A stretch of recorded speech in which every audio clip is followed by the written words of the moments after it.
welcome back to Museum Diaries. I am Jackie with Museum Americana, co-founder, and I'm going to go back to the painting I started a few days ago and develop it from there. And I wanted to go ahead and record this to show you where I'm going to go with this painting that I started. Thanks for coming back. Real quick, if you haven't subscribed to our channel, please subscribe below, and look forward to new content coming ahead. Thank you. Okay, so here I have my blues. I started working on this corner and I want to carry that through, so I'm continuing to mix my white with my turquoise to get that effect as I go up and down.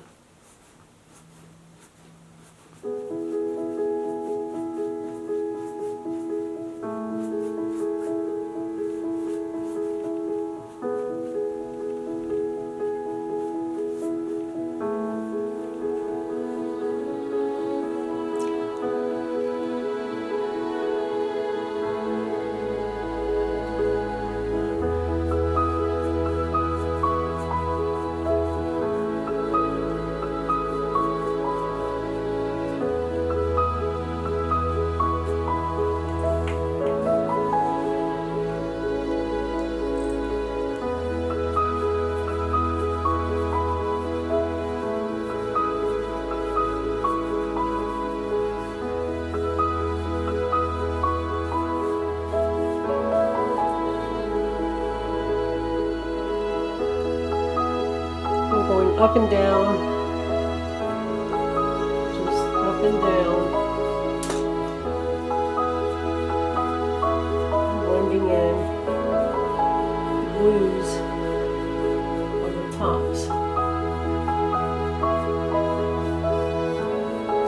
Just like that.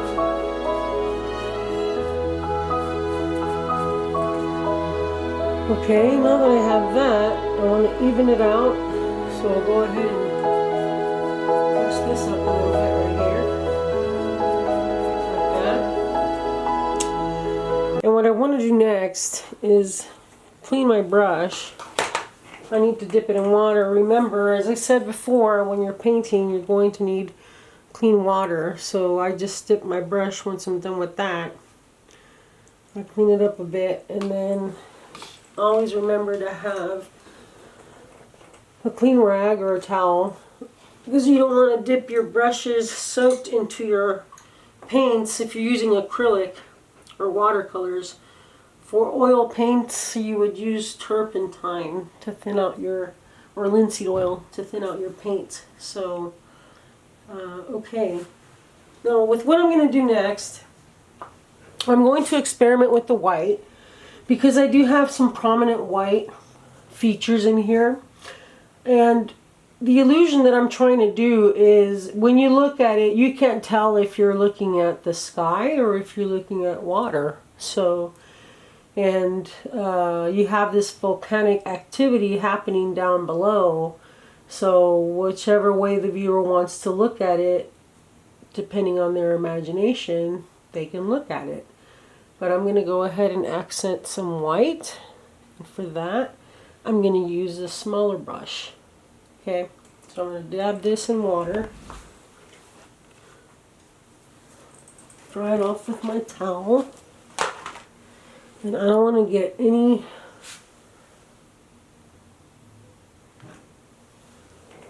other kind of paint mixed in with my white. So I went ahead and put a separate little dab down right there. Dab the brush in a little bit of white. What I'm looking at doing is putting a line from above going down below, a white line, but I just realized I probably need some paper. Okay, I have my paper. I'm going to go ahead and trace over gently.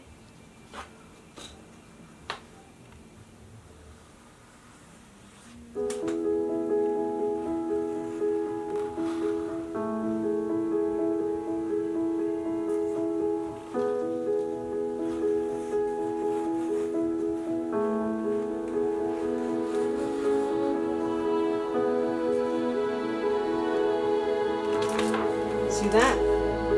Now I have a white definitive line coming down from top to bottom, and the areas that I want to do this style with, I'm gonna have to gently go over with the paper and trace it out. So I'm gonna dab my brush in the white paint again, and I'm gonna go.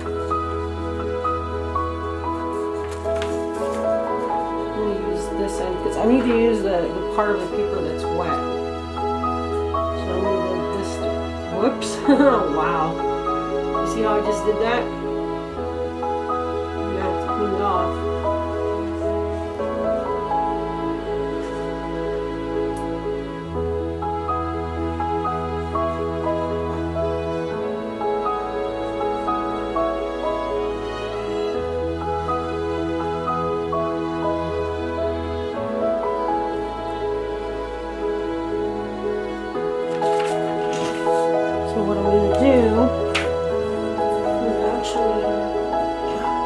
Grab this little sponge right here, dab it in a little bit of water, and wipe this off. And I'm going to go ahead and do a little more blending with the white and the turquoise.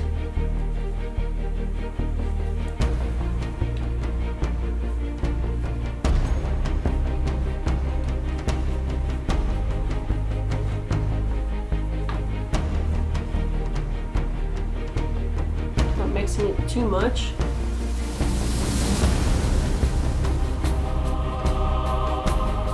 Making sure I get that slow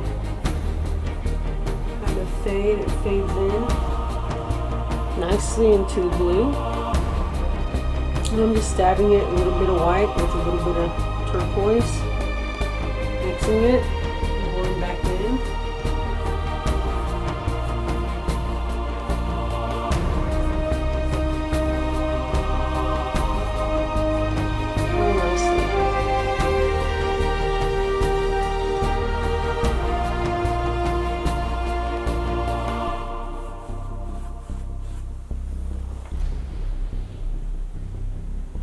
So I'll repeat this as I move up. Got a little too much white there, that's alright. We'll fix that. See? Just like that. It's fixable. Paint is pretty forgiving. You just let your body and your mind go with the flow and start controlling the brush.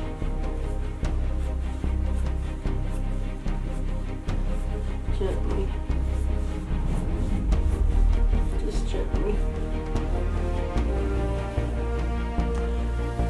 That looks pretty interesting, that dark blue in there. I kind of like it. See, do something with that over here. I don't know. Looks good. Okay.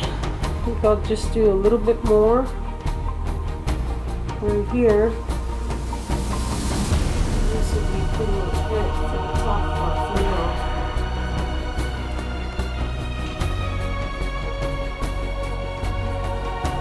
Just like that. Okay, I'm going to take a break and then we'll come back and we'll work some more on the bottom part.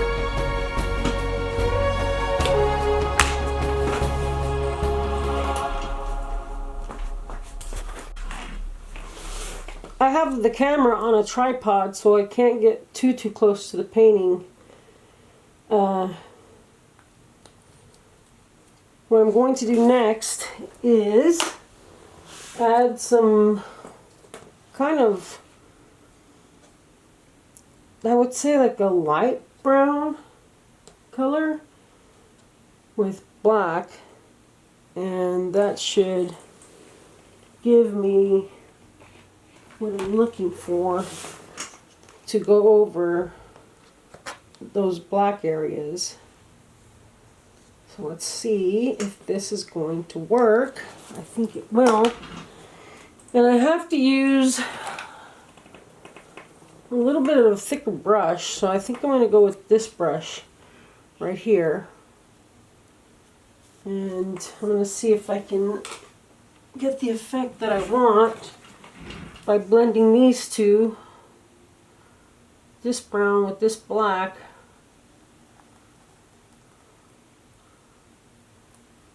It's about as dark as I want it, so I'm just going to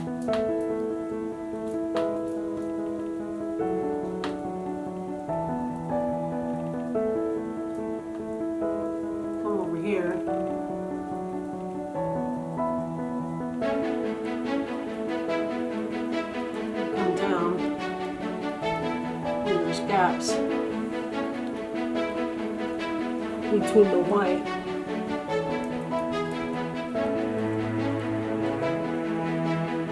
and the black where the burgundy meets.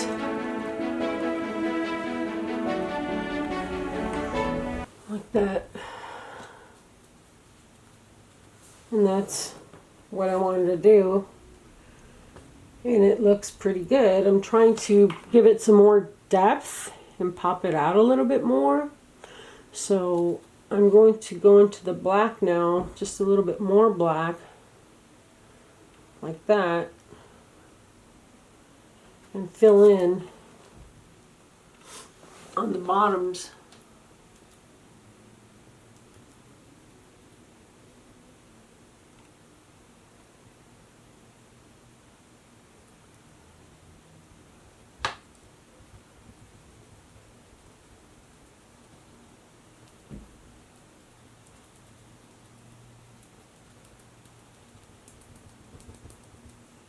I'm just going to dab it.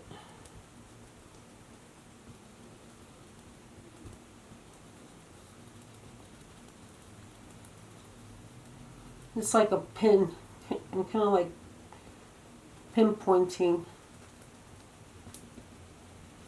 and just blending it in with the background like that.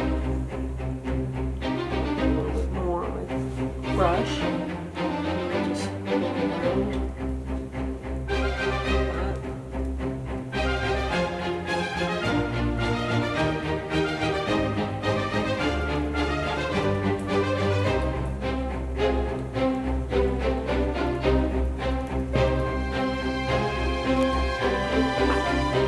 What I need next is a black and a white mix so I can come up with a dark gray, almost black-like. Let's see if I can do it. I'm mixing my black and my white to come up with this kind of dark gray. That's pretty good. See that color? Dark gray. That's pretty good. So what I want to do is try and add some texture around the yellows. And I have to kind of start from the top and work my way down because I don't want to get any wet paint on this part of my hand as I'm going down the painting. So you want to keep that into consideration when you're going to need to get close to keep in mind if your paint is fresh. Okay, I waited a little bit, came back, and so now I'm going to go ahead and texturize a little bit.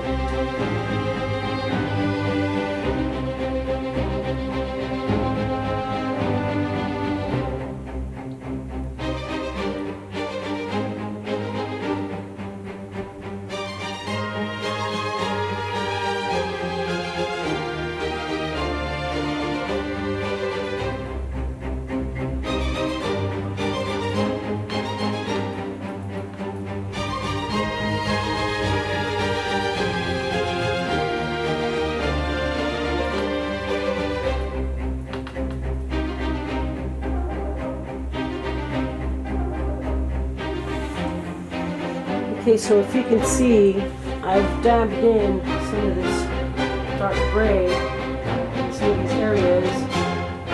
I'm just going to kind of spread it down and go into these areas and go around.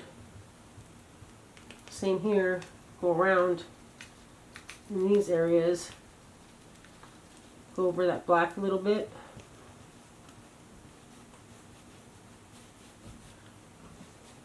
Shade it here. Go over this. Fan it out. Give it some texture. Bring it out a little bit over here, just a little bit. Fan it out. And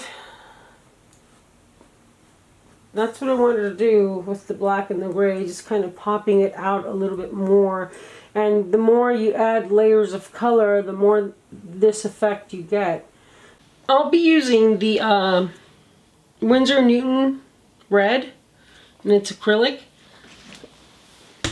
with a smaller brush, a finer brush. I'm going to go ahead and dab this again in water. Okay, and with the reds, I'm going to add a little where the orange is. So I'll just kind of trace a little bit.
Brush is a little messed up, but I'm still able to get the reds in there that I want.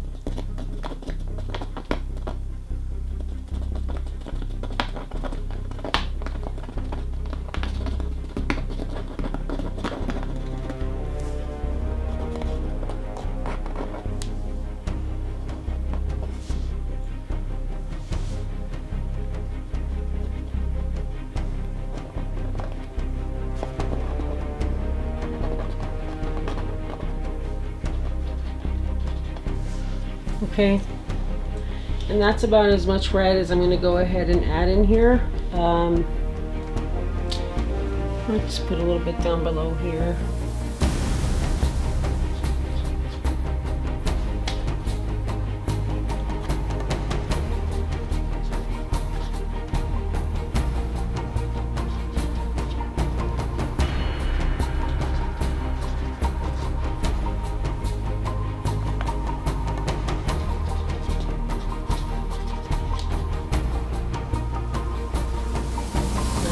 Putting a little bit of paint on my easel, but I'm okay with that.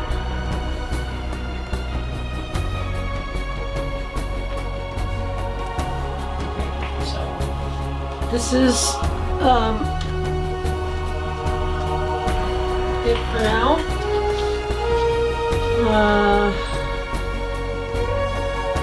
I'll probably bring in gray a little bit more just to add more on the depth, and I'm going to do that next.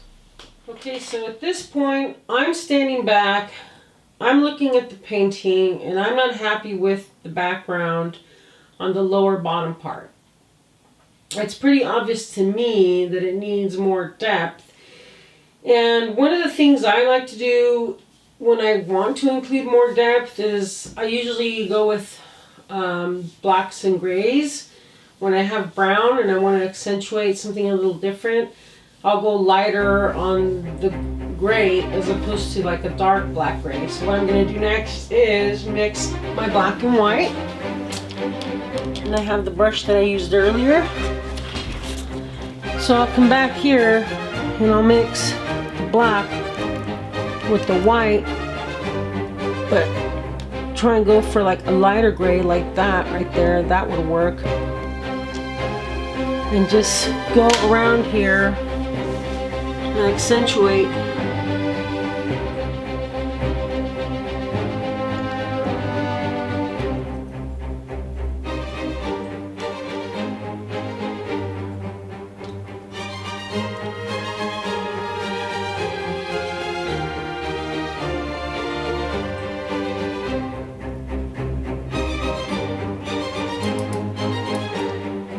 Pit-like areas.